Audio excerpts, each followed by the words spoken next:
नमस्कार।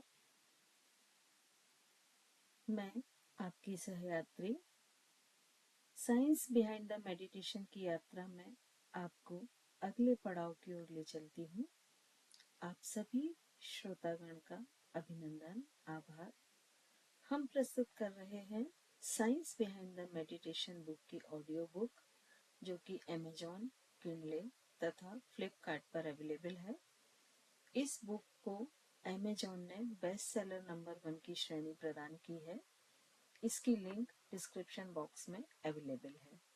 Science behind the meditation इस book की ऑथर हैं डॉक्टर रचना जैन, जो कि एक योग थेरेपिस्ट तथा एनएलपी प्रैक्टिशनर है।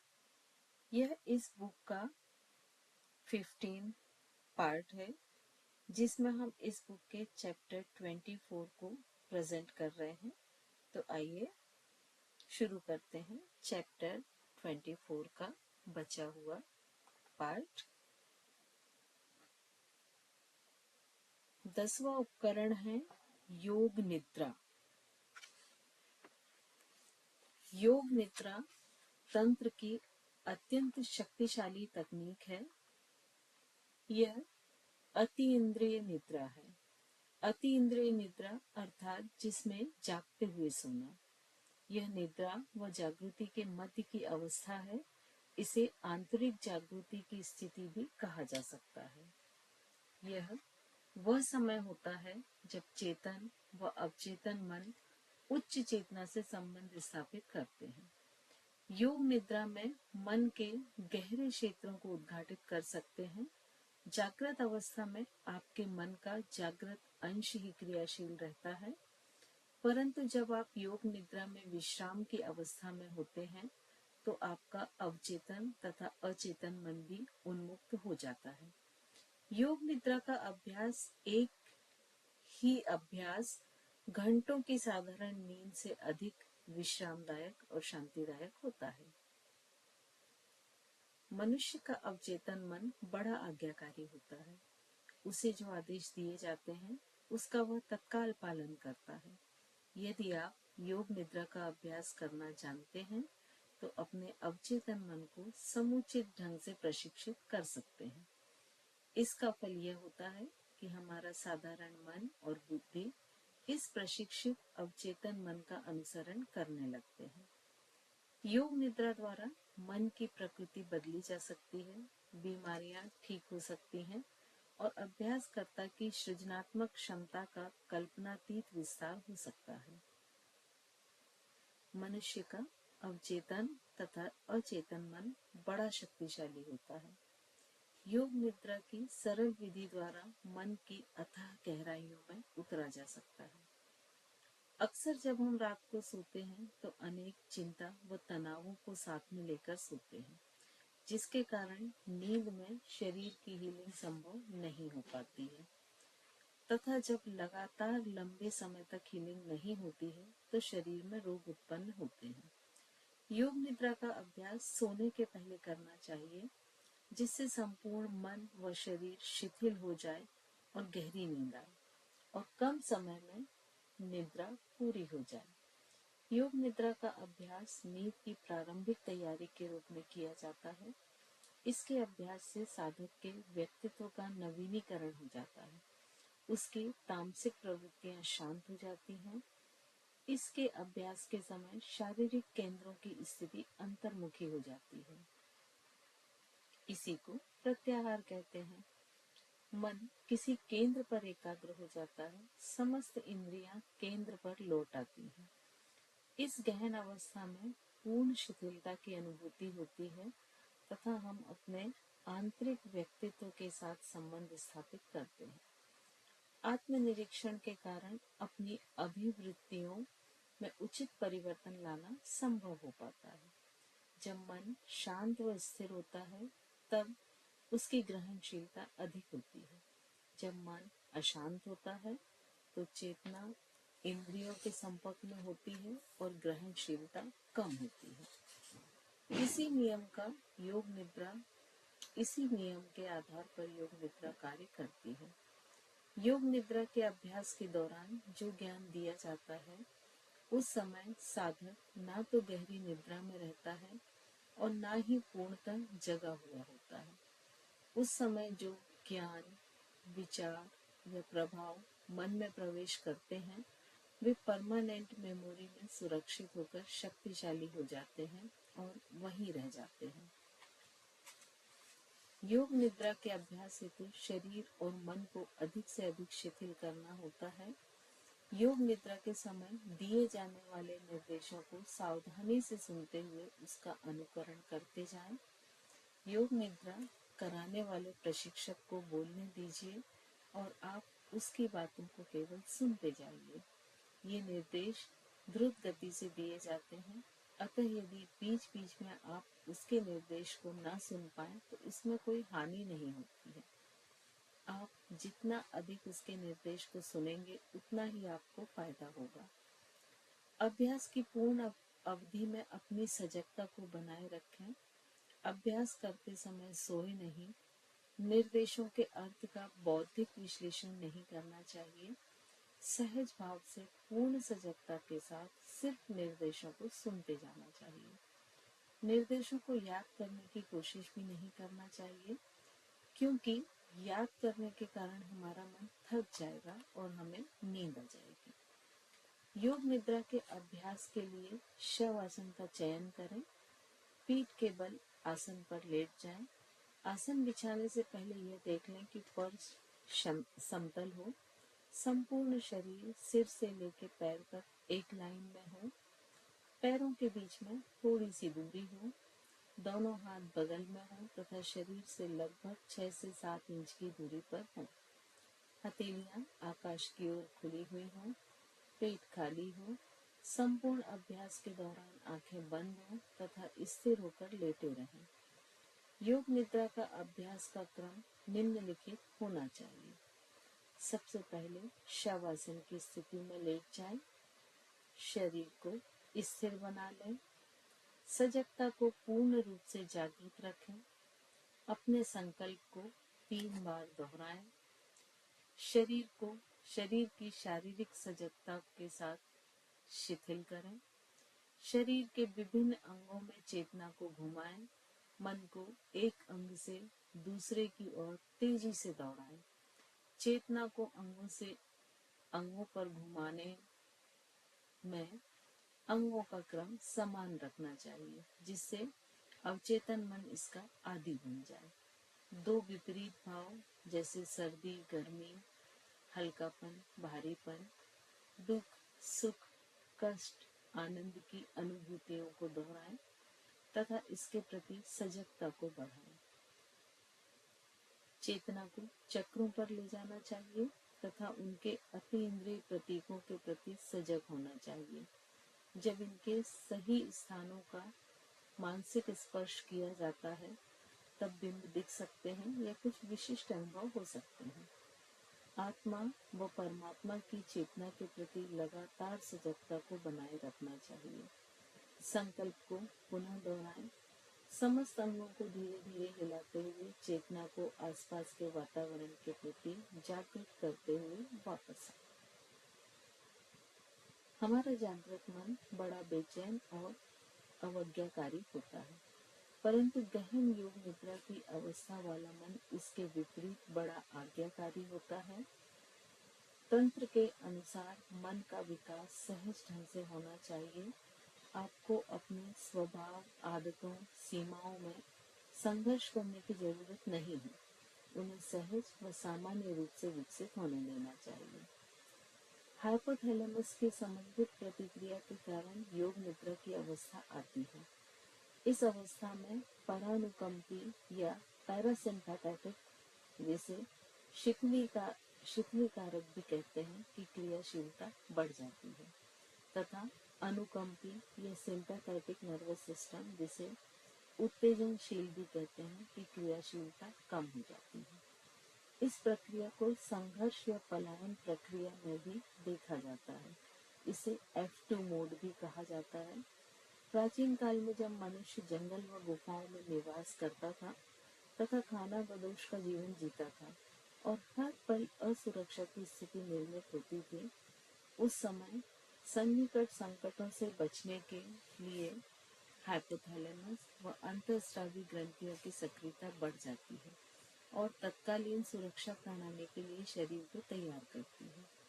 आज के अत्यधिक तनावपूर्ण जीवन में यह सतत रूप से चलती रहती है, जिससे इसके गंभीर अल्पकालीन व दीर्घकालीन क्षतिकारक प्रभाव होते हैं।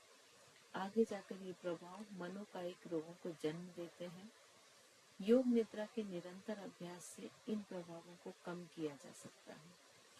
उच्च रक्तचाप के रोगी को नियमित योग निद्रा कराने पर उसके सिस्टोलिक व डायस्टोलिक ब्लड प्रेशर में कमी आती है।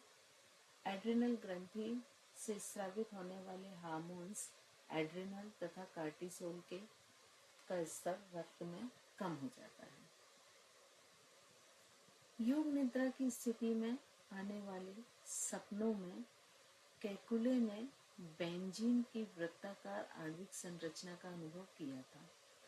अणुओं की ग्रहित संरचना को नोबेल लॉरिएट नील बोर्स ने महसूस किया। आइंस्टीन द्वारा दिया गया सापेक्षता के सिद्धांत इसी अनुभव की देन है। उन्होंने अपने सुप्रसिद्ध विचार प्रयोगों में अपनी सजगता को प्रकाश की गति तक तीव्र बनाया है। मनुष्य का अचेतन मन उसके सामान्य तथा असामान्य व्यवहारों के लिए उत्तरदायी होता है। हम जो भी हैं, जैसे भी हैं, उसका मूल कारण हमारे अवचेतन और अचेतन मन में छुपा रहता है, जिसमें योग निद्रा आपकी सहायता कर सकती है। योग निद्रा के लिए एक संकल्प निर्धारित करना होता है, जिसे अभ्यास सत्र के प्रारंभ और अंत में दोहराया जाता है। यह संकल्प अभ्यासी को कभी निराश नहीं करता है। संकल्प का बीजारोपण ही व्यक्ति में परिवर्तन का कारण बनता है। योग निद्रा में लिया गया संकल्प सदैव सफल होता है। संकल्प का चयन बहुत ही सावधानी पूर्वक करना चाहिए। संकल्प संस्कृत शब्द है जिसका अर्थ है प्रतिज्ञा करना।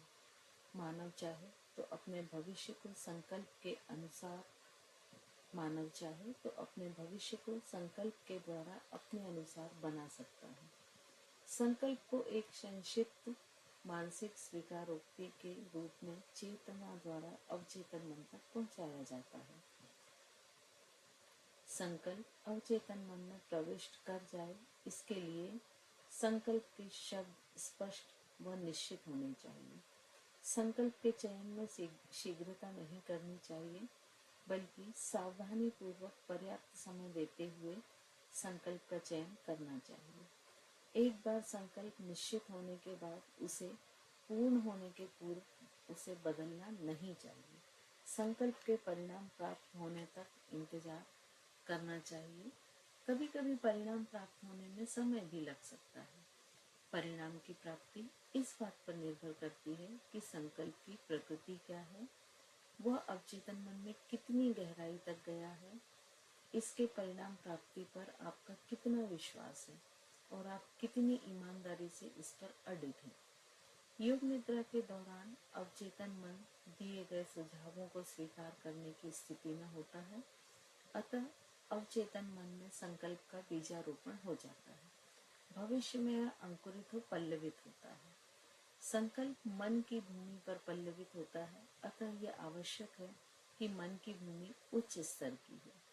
मन जितना शांत होगा, संकल्प उतना अच्छी तरह फलदायक होगा।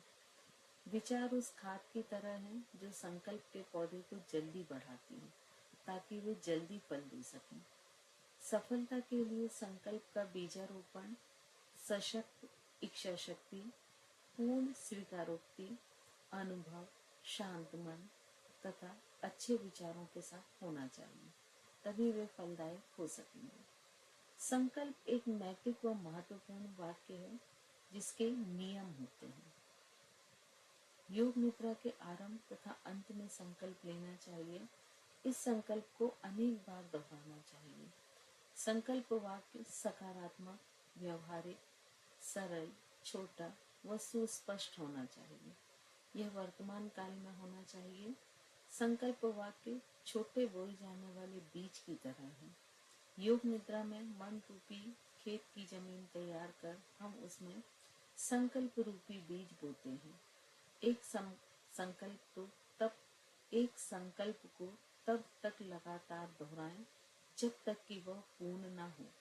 मन में कई स्तर में चेतन मन कड़ी मिट्टी के समान है।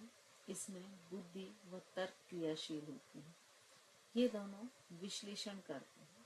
अतः चेतन मन सभी को स्वीकार नहीं करता है, कुछ को यह अस्वीकार भी करता है। परंतु अवचेतन मन एक नरम मिट्टी के समान है। जो भी ज्ञान, विचार या प्रभाव को इसमें आरोपित किया जाता है वह अवचेतन मन स्वीकार कर विकसित व पल्लवित करता है। संकल्प के वाक्य नैतिक हों व छोटे होने के कारण उसे अवचेतन मन में अंतः स्थापित करना सहज हो जाता है। योग निद्रा में यह संकल्प या आत्म सुझाव बहुत प्रभावकारी हो जाता है। इसे दोहराते समय आवश्यक है कि आप इस पर सच्चा विश्वास रखें। आपकी भावनाएं इनसे जुड़ी हैं। आप इस पर पूर्ण दृढ़ हैं। संकल्प के साथ दृढ़ इच्छा शक्ति का होना आवश्यक है। इसे बार बार व नियमित रूप से कई हफ्तों तक दोहराना चाहिए। तब तक दोहराएं जब तक कि यह पूरा ना हो जाए। यह एक शक्तिशाली विधि है, अतः इसका अभ्यास कुशल निर्देशन में ही करना चाहिए। इसका प्रभाव जीवन के प्रत्येक पक्ष को स्वस्थ, समृद्ध व शक्तिशाली बनाता है। कनाडा के डॉक्टर ग्रेवियल रेचल का कहना है कि योग निद्रा संपूर्ण व्यक्तित्व के लिए लाभकारी है। इससे मनो का एक रोग ही समाप्त नहीं होते, बल्कि व्यक्तित्व का विकास भी होता है। व्यक्ति स्वयं के प्रति अधिक आश्वस्त होता है, अधिक रचनात्मक बनता है तथा अपने आप को और अधिक सरलता पूर्वक अभिव्यक्त कर पाता है। आज्ञा चक्र को अंतर ज्ञान का केंद्र कहा जाता है। यह भ्रूमध्य में स्थित रहता है। इसे अंतर्दृष्टि या तीसरी आंख भी कहा जाता है। बच्चों में यह स्वाभाविक रूप से सक्रिय रहता है। यह चेतना के उच्चतम मार्ग को प्रशस्त करता है। इस चक्र का संबंध पीनियल ग्रंथि से रहता है। यह ग्रंथि मेरुदंड के शीर्ष पर मस्तिष्क के बीचों बीच में स्थित होती है। लगभग 8 वर्ष तक के बच्चों में यह क्रियाशील होती है तथा आकार में बड़ी रहती है। जैसे जैसे वयस्क अवस्था आती है वैसे वैसे इसका नियंत्रण समाप्त होने लगता है और पिट्यूटरी ग्लैंड मास्टर ग्लैंड के रूप में समस्त एंडोक्राइन ग्लैंड्स को नियंत्रित करने में स्वतंत्र भूमिका निभाकर प्रजनन ग्रंथियों को प्रेरित कर परिपक्व व लैंगिक व्यवहार को जन्म देती है। इसी समय बालक का वयस्क जीवन का प्रारंभ होता है। वयस्क जीवन का प्रारंभ होते ही पीनियल ग्रंथि का आकार छोटा होने लगता है और अंत में यह एक गांठ के बराबर रह जाती है। इस समय बच्चों के उच्च आयाम की सजगता के अनुभव केवल धुंधली स्मृति के रूप में रह जाते हैं। बच्चों की रचनात्मक व भावनात्मक अभिव्यक्ति कम होती जाती है, जिसके कारण उन्हें अनेक मनोकायिक बीमारियां होने की संभावना बढ़ जाती है। योग निद्रा आज की शहरी प्राद्योगिक जीवनचर्या में पल रहे बच्चों के भावी मानसिक स्वास्थ्य और आरोग्यता को बनाए रखने में सक्रिय भूमिका निभाती है। 11वां उपकरण है आत्म सुझाव या ऑटो सजेशन। ध्यान के लिए आवश्यक है कि मन पूरी तरह शांत हो। मन में निहित भय, कुंठाएं और संवेगात्मक तनाव न हो, क्योंकि ये सब चीजें मन के शांत होने में बाधक होती है। साधक भले ही चेतन व अवचेतन मन के बारे में पूर्ण सजग ना हो, पर नकारात्मकता से रिक्त होना चाहिए। नकारात्मकता ध्यान का प्रमुख बाधक तत्व है। आत्म सुझाव में बड़ी शक्ति होती है। हम जैसे विचार रखते हैं, जैसा सोचते हैं, वैसे ही हम बन जाते हैं। इस वाक्य को यदि हम आदर्श मानकर चलते हैं तो यह मानसिक अवरोधों को हटाने में सहायक सिद्ध होता है। नकारात्मकता से भरे व्यक्ति का जीवन भी निराशावादी ही रहेगा। वहीं सकारात्मक व्यक्ति का जीवन आशावादी तथा रचनात्मक रहेगा। आत्म सुझाव में इतनी प्रबल शक्ति है कि यदि हम किसी रोग के बारे में लगातार सोचें तो हमें उस रोग की पीड़ा भी भोगनी पड़ेगी। हमारे अंदर से आने वाली चीजों का प्रवेश बाह्य जगत से ही होता है। हमारा मन लगातार बाहर से आने वाली घटनाओं से प्रभावित होता है। जब हम कोई फिल्म देखते हैं, कोई किताब पढ़ते हैं, लोगों से मिलते हैं, तो उससे हम प्रभावित होते हैं। यह प्रभाव हमारे आचरण पर भी नजर आता है। मन के ऊपर पड़ने वाले नकारात्मक प्रभाव हमारे अंदर अवरोध पैदा करते हैं। इन अवरोधों को दूर करने के लिए आत्म सुझाव एक उपयोगी व आवश्यक विधि है। आत्म सुझाव की ओर व्यक्ति तभी अग्रसर होता है जब वह अपने अंदर परिवर्तन की आवश्यकता को महसूस करता है। परिवर्तन की बिना तीव्र इच्छा व आवश्यकता के वह इस मार्ग पर आगे नहीं बढ़ सकता है। इस मार्ग पर चलने पर उसे अनेक बाधाओं का सामना करना पड़ता है। जितनी अधिक राह प्रशस्त होगी, बाधाएं उतनी ही अधिक आएंगी। अपने नकारात्मक भावों को सकारात्मक भावों में बदलकर ही वह आगे बढ़ सकता है। जैसे क्रोध के स्थान पर क्षमा, दंड के स्थान पर दया, दुश्मनी के स्थान पर मैत्री, क्रूरता की जगह करुणा को रखना होगा। आत्म सुझाव के लिए कोई नियमबद्ध विधि नहीं है, यह व्यक्तिगत रूप पर निर्भर करती है। व्यक्ति की मानसिक व सामाजिक समस्याओं के आधार पर आत्म सुझाव की रचना की जाती है। व्यक्ति के मन में बसे नकारात्मक भाव को सकारात्मक भाव से बदल देते हैं। यह आत्म सुझाव व्यक्ति को विश्रांत व शांत मन के साथ दिया जाए तो अधिक प्रभावशाली रहता है। यदि किसी व्यक्ति को अंधेरे से भय लगता है तो उसे अपने इस भय को दूर हटाने के लिए अंधकार की नकारात्मक को प्रकाश की सकारात्मकता से हटाना चाहिए। उसे अपने मन को समझाना चाहिए कि अंधेरा व उजाला एक ही सिक्के के दो पहलू हैं। उन व्यक्ति के उदाहरण लेना चाहिए जिनके सारे कार्य अंधेरे में ही संपन्न होते हैं। अंधकार में ही व्यक्ति प्रकाश को महसूस कर सकता है। इस सकारात्मकता से मन के भय को दूर करना चाहिए। अगर ब्रह्मांड में कोई एक व्यक्ति भी ऐसा होता जो अंधेरे में कार्य करके या उसमें समय व्यतीत करके आनंद की प्राप्ति कर पाता है तो मैं भी ऐसा कर सकता हूँ। अपने मन में बसे अंधेरों के भय के कारणों को तलाश कर उन्हें आत्म सुझाव द्वारा बदलने की कोशिश करना चाहिए। यदि अपने संपूर्ण आत्मबल व पूरे मन से वह अपने अंदर की कमजोरी, नकारात्मकता और दुर्भावना को मिटाने के लिए प्रयत्नशील होकर अपने को आत्म सुझाव दे तो यह उस व्यक्ति के लिए बहुत प्रभावशाली उपचार साबित होगा। उसके अंदर की नकारात्मक भ्रांतियां मिट जाएंगी और उसके अपने भय के प्रति उदासीनता का भाव रखने के कारण उसके अवचेतन में बसी अंधेरे से भय की भावना समाप्त हो जाएगी। इसी तरह अवचेतन में बसी अन्य नकारात्मक भावों को भी आत्म सुझाव द्वारा समाप्त किया जा सकता है। लेकिन कई बार ऐसा होता है कि व्यक्ति स्वयं ही अपनी भावनाओं से अनजान रहता है। उसके जीवन में दुख का कारण उसके अवचेतन में बसा कौन सा भाव है, इसे वह पहचान नहीं पाता है। उस समय अंतिम निर्णय का आधार होता है कैसा लग रहा है, अंदर से क्या भाव आ रहे हैं। बार बार स्वयं से यह पूछें और अपने अंदर से आने वाली आवाजों को सुनने की कोशिश करें। यह हमारे जीवन के सभी पहलुओं पर लागू होता है।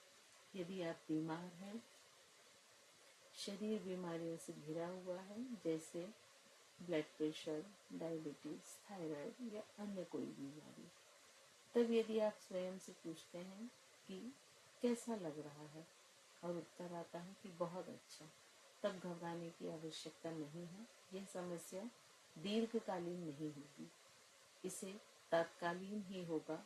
कैसा लगता है यह अनुभव हमारी स्थिति की आत्मगत खबर है और यह अक्सर सच ही निकलती है। इस समय चिकित्सकीय परामर्श लेना आवश्यक है, लेकिन साथ ही यह स्वयं को आश्वस्त करना है कि आप किसी डर या फोबिया के शिकार न बन जाए। यही डर आगे जाके तनाव की स्थिति निर्मित कर देगा, जो आपकी स्थिति को और भी बदतर कर देगा। आपके स्वास्थ्य की सबसे प्रामाणिक रिपोर्ट है आपकी इनर वॉइस का उत्तर कि कैसा लग रहा है। अगर आपको लगता है कि आप ठीक हैं या ठीक हो जाएंगे, तो यह तय है कि आप निश्चित ही ठीक होंगे। यह ठीक होने का एहसास हमारी क्वांटम फील्ड में बदलाव शुरू कर देता है। चेतना इंटेंशन पर काम करती है। पदार्थ भी अंततः चेतना ही है। अतः चेतना का संकल्प पदार्थ को रूपातीत कर देता है। समस्त प्रकृति के समान मिट्टी, हवा और धूप व्याप्त है, फिर भी भिन्न भिन्न रंग, रूप, आकार तथा गंध के फूल खिलते हैं। यह निर्भर करता है कि पौधा किस तरह से अपने अंतर्निहित यांत्रिकी एक ही पदार्थ से अपने अनुकूल घटकों का निर्माण कर लेता है। जब कोई व्यक्ति लगातार ध्यान का अभ्यास करता है तो उसकी चेतना का विस्तार होता है, उसकी अंतर जागृति बढ़ती है तथा उसके अंदर के नकारात्मक भाव जैसे भय, कुंठा, द्वंद, मानसिक तनाव, चिंता आदि स्वयं सतह पर आने लगते हैं। इस समय यह अत्यंत आवश्यक है कि बाहरी जगत से आने वाले संकटों तथा घटनाओं को रोककर रखा जाए। तभी इन मानसिक और संवेगात्मक समस्याओं को अवचेतन मन से हटा सकते हैं। यह इसे सरल शब्दों में कह सकते हैं कि व्यक्ति का मन इतना मजबूत होना चाहिए कि वह बाहरी घटनाओं के मन में प्रवेश होने से रोक सके। सभी नकारात्मक भावों से वैराग्य भाव रखें। बाह्य जगत के सांसारिक व्यवहारों में हम इन नकारात्मक भावों का प्रयोग तो करें, लेकिन इन्हें अपने अवचेतन मन तक न पहुंचने दें। ये भाव आपके शरीर व्यवहार में तो रहें और आपके व्यक्तित्व को स्पर्श भी करें, लेकिन चेतना की गहराइयों में इन भावों का कोई स्थान न बन पाए। जिस तरह एक शांत तालाब में यदि कोई पत्थर फेंकते हैं तो उसकी ऊपरी सतह पर तरंगें बनती हैं और हम लगातार उसी स्थान पर पत्थर फेंकते जाते हैं तो उन तरंगों का दायरा बढ़ता जाता है। ये लहरें तालाब की ऊपरी सतह को ही आंदोलित करती हैं। तालाब की आंतरिक सतह या गहराई में स्थित सतह शांत ही रहती है। व्यक्ति को बाह्य प्रभावों से ऐसा ही सतही संबंध रखना चाहिए। मनुष्य को अपनी शुद्ध चेतना को समझना चाहिए। यदि वह इसे समझ जाता है तो उसका संबंध आत्मा से हो जाता है। वह अपने आप को शरीर या मन की पहचान से परे कर सकता है। शरीर व मन से परे होने पर सुख, दुख, इच्छा, अनिच्छा, अनुकूल, प्रतिकूल, द्वंद, तनाव, कुंठा आदि नकारात्मक भावनाओं से उद्वेलित नहीं होता है और उसका मन शांत रहता है। मन और शरीर का तादात्म्य स्थापित नहीं होता है, अतः व्यक्ति अनेक शारीरिक और मानसिक व्याधियों से दूर रहेगा। हमारे भीतर दो तरह की बुद्धिमत्ता है, एक तर्क और अनुभव से अर्जित व्यक्तिगत बुद्धिमत्ता और दूसरी है ब्रह्मांडीय प्रज्ञा। ब्रह्मांडीय प्रज्ञा मानव शरीर या जगत दोनों को एक रूप में देखती है। वह रासायनिक तत्व जैसे सोडियम, कैल्शियम, मैग्नीशियम, पोटेशियम आदि की भाषा नहीं जानती। उसे जिस तत्व की आवश्यकता होती है उसका निर्माण वह धूप, पानी और हवा से कर लेती है। वह मटर के एक दाने में प्रोटीन बना सकती है तो वहीं कार्बोहाइड्रेट, स्टार्च तथा फैट भी बना सकती है।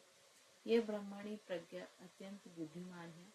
उसके कार्य निर्भर करते हैं कि व्यक्ति के आत्मविश्वास पर और उसकी आत्मशक्ति पर। कई बार ऐसे उदाहरण देखने को मिलते हैं जो असंभव कार्यों को संभव कर देते हैं। The miracle man of America इसका सटीक उदाहरण है। इनका नाम मॉरिस ई गुडमैन है। वर्तमान में ये एक मोटिवेटर स्पीकर है। मार्च 1981 में इनका प्लेन क्रैश हुआ और इनकी C1 तथा C2 सर्वाइकल वर्टिब्रा टूट गई। इनका पूरा शरीर पैरालाइज्ड हो गया था। ये श्वास लेने तथा बात करने में भी सक्षम नहीं थे। ये सिर्फ आंखों की पलकों को झपका कर ही कम्युनिकेट कर पा रहे थे। इन्होंने डॉक्टर की रिपोर्ट से अधिक अपने अंदर आने वाली आवाज को सुना, जो निरंतर कह रही थी कि तुम ठीक हो जाओगे। इन्होंने अपने आत्मविश्वास तथा आत्मबल के साथ इन्होंने जुलाई 81 में पूरी तरह रिकवर होकर कई पुस्तकें लिखी और आज वे इंटरनेशनल मोटिवेटर के रूप में प्रसिद्ध हैं। दवाइयाँ सिर्फ सपोर्ट करती हैं, आपका शरीर ही आपका वास्तविक चिकित्सक है। हमारे शरीर की प्रत्येक सेल में विजडम तथा हीलिंग पावर दोनों ही विद्यमान है। अतः प्रधान चिकित्सा तो चेतना की आवाज ही है। इनर वॉइस एक अंतर्भूत कॉस्मिक विजडम है जो सारी जानकारियों को एक साथ एनालाइज करके एक विश्वसनीय उत्तर देती है। फिर वे जानकारियां हमें मालूम हो या ना हो, इससे कोई फर्क नहीं पड़ता है। इस उत्तर में हमारे कॉन्शियस ज्ञान के अलावा आध्यात्मिक, अनुवांशिक, अवचेतन तथा संस्कारगत जानकारियों का डेटा भी समाविष्ट होता है। यह प्रोसेसर इतना महीन है कि इस तक पहुंच पाना विचारों की भीड़ के साथ संभव नहीं है।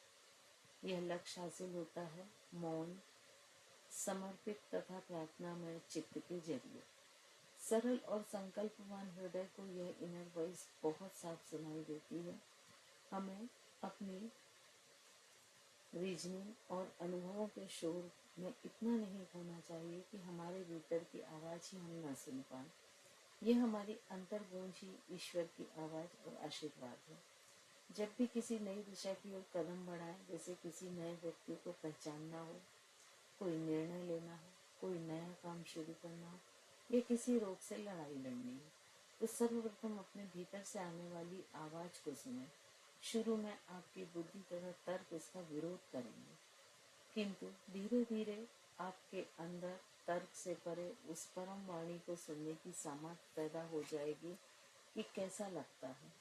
निरंतर अनुभूति की, आनंद की अनुभूति तभी संभव है जब हम हर समय, हर परिस्थिति में, हर व्यक्ति को, हर घटना को उसी तरह स्वीकारने में सक्षम हो जैसे कि वह है।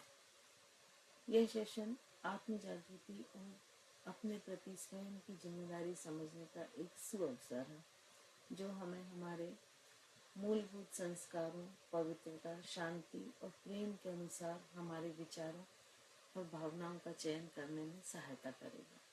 यह हमें मांगने की बजाय साझा करना, संग्रह करने की बजाय बांटना, अपेक्षाओं की बजाय स्वीकार करना, भूत तथा भविष्य काल की चिंता के बजाय वर्तमान में रहना सिखाएगा। क्योंकि आनंद में रहना किसी घटना का प्रतिफल न होकर हमारा निर्णय होता है। अतः इस तरह से देखें तो आत्म सुझाव शरीर के रोगों की चिकित्सा व रोकथाम की एक महत्वपूर्ण विधि है। व्यक्ति अपनी दृढ़ इच्छा शक्ति से कैंसर जैसे रोग को भी जड़ से नष्ट कर सकता है। इसके लिए आवश्यक है कि व्यक्ति की बीमारी की अवस्था में भी वह अपने आप को संतुलित रखकर शरीर को स्वस्थ बनाने वाले आत्म सुझाव देता रहा। इस तरह व्यक्ति अपनी दृढ़ इच्छा शक्ति तथा आत्मविश्वास से अपने आप को पूर्ण स्वस्थ कर सकता है।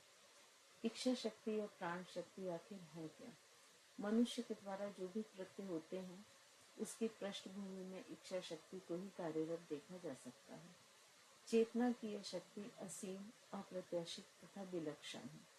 इस पर यदि नियंत्रण किया जा सके तो मनुष्य अपनी शारीरिक गतिविधियों को तो नियंत्रित कर ही सकता है, साथ ही साथ व्यक्ति, पदार्थ तथा वातावरण पर भी अपना प्रभाव डाल सकता है तथा उन्हें बदलने तक में आश्चर्यजनक रूप से समर्थ हो सकता है। फ्रांस के प्रख्यात परामनोवैज्ञानिकवेत्ता डॉक्टर पॉल गोल्डिन के अनुसार मनुष्य के पास असीम सामर्थ्य के रूप में इच्छा शक्ति विद्यमान है, जो सभी इंद्रियों से अधिक शक्तिशाली और अद्भुत है। यह अकेले ही समस्त इंद्रियों एवं शक्तियों के कार्य कर सकती है। कैम्ब्रिज विश्वविद्यालय के वैज्ञानिक डॉक्टर वॉटले कैरिंगटन के कथन के अनुसार प्रत्येक व्यक्ति में इच्छा शक्ति होती है, पर प्रायः यह क्षीण और अस्त व्यस्त होती है। जो व्यक्ति इसे प्रबल तथा व्यवस्थित बना लेते हैं, वे अद्भुत शक्ति और सामर्थ्य युक्त हो जाते हैं। कुछ लोगों में यह अपने आप विकसित हो जाती है और कुछ लोग प्रयत्नपूर्वक अभ्यास करके इसे विकसित कर प्रचंड बनाते हैं। ऐसे अनेक उदाहरण हैं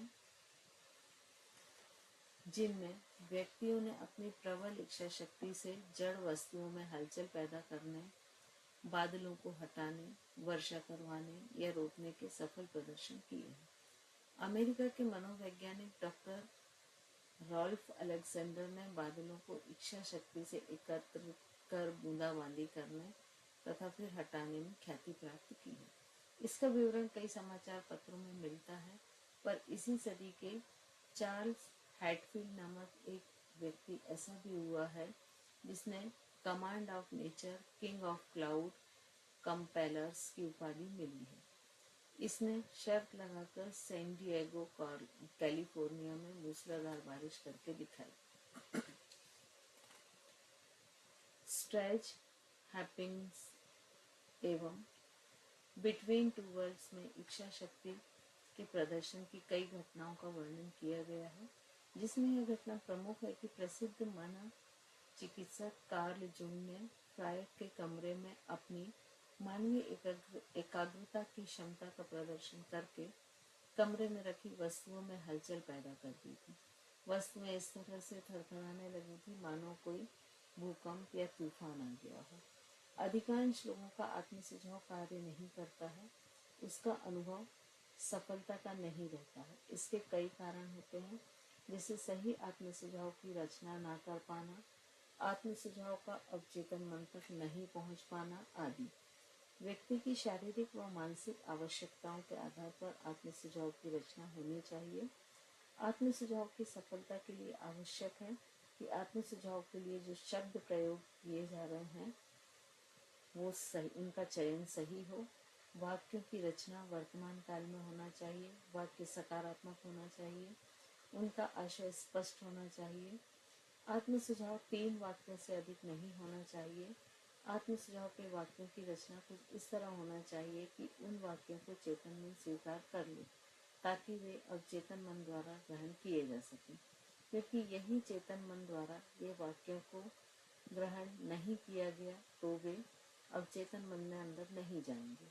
वही विचार अवचेतन मन द्वारा ग्रहण किए जाते हैं जिन्हें चेतन मन स्वीकार कर लेता है।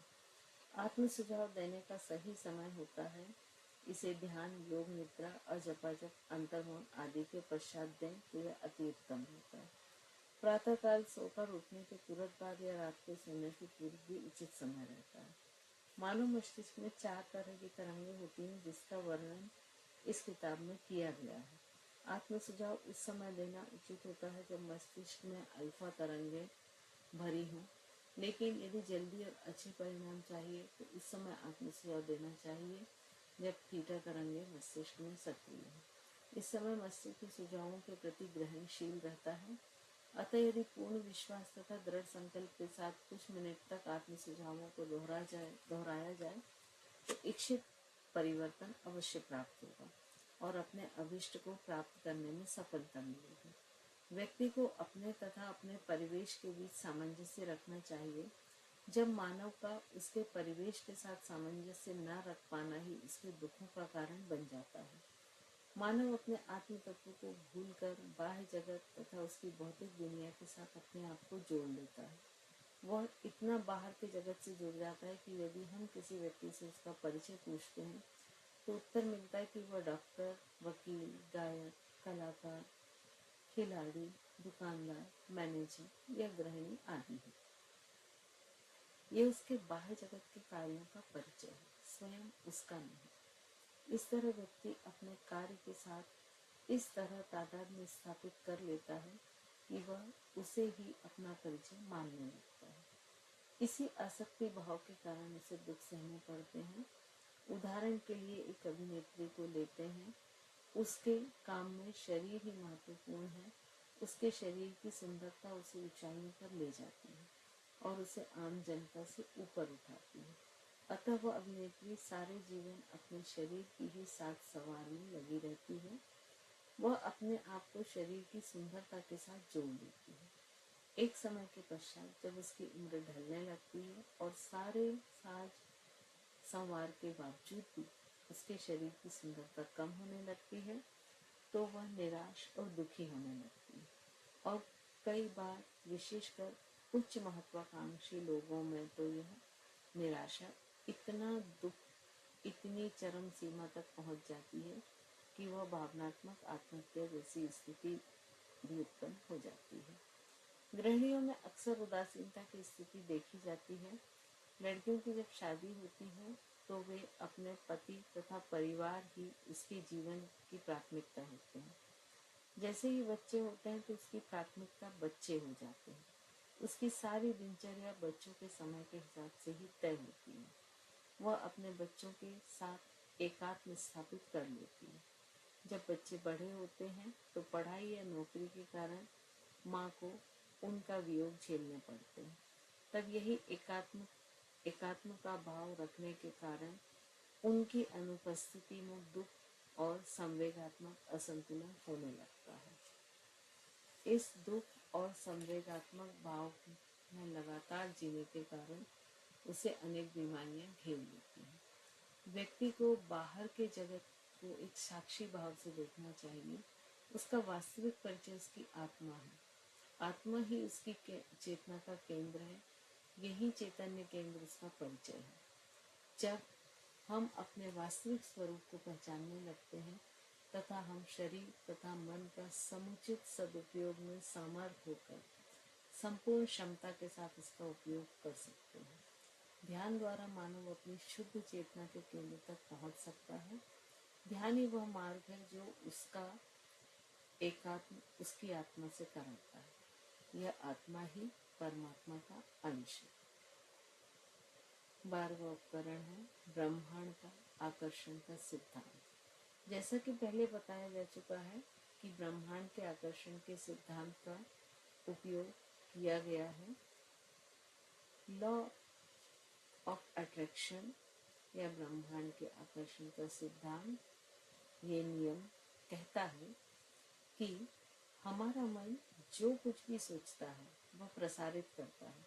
वह ब्रह्मांड में जाकर समान ऊर्जा व आवृत्ति के विचारों को आकर्षित कर विचारों की शक्ति को कई गुना बढ़ाकर वापस हमारे पास आ जाता है।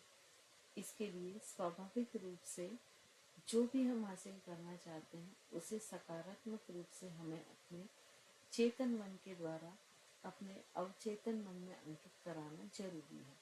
यदि हम पूर्ण स्वास्थ्य और शक्ति को पाना चाहते हैं तो हमें हमेशा संपूर्ण स्वस्थ शरीर और मन के बारे में ही सोचना चाहिए। अगर हमें किसी भी क्षण महसूस होता है कि हम अस्वस्थ हैं तो हमें उसी क्षण से तुरंत संपूर्ण श्रद्धा और विश्वास के साथ यह सोचना शुरू कर देना चाहिए कि हम पूरी तरह से स्वस्थ व निरोगी हैं। हमारे सशक्त विचार अपने आप शरीर को पुनः संपूर्ण आरोग्य तथा कार्यक्षमता को आकर्षित कर शरीर को निरोगी बनाना प्रारंभ कर देंगे। यहाँ पर साइंस बिहाइंड द मेडिटेशन का चैप्टर 24 का एक और पार्ट समाप्त होता है। मैं आपसे विदा लेती हूँ इसी आशा के साथ कि हम science behind the meditation book के अगले पड़ाव पर पुनः आपसे मिलेंगे।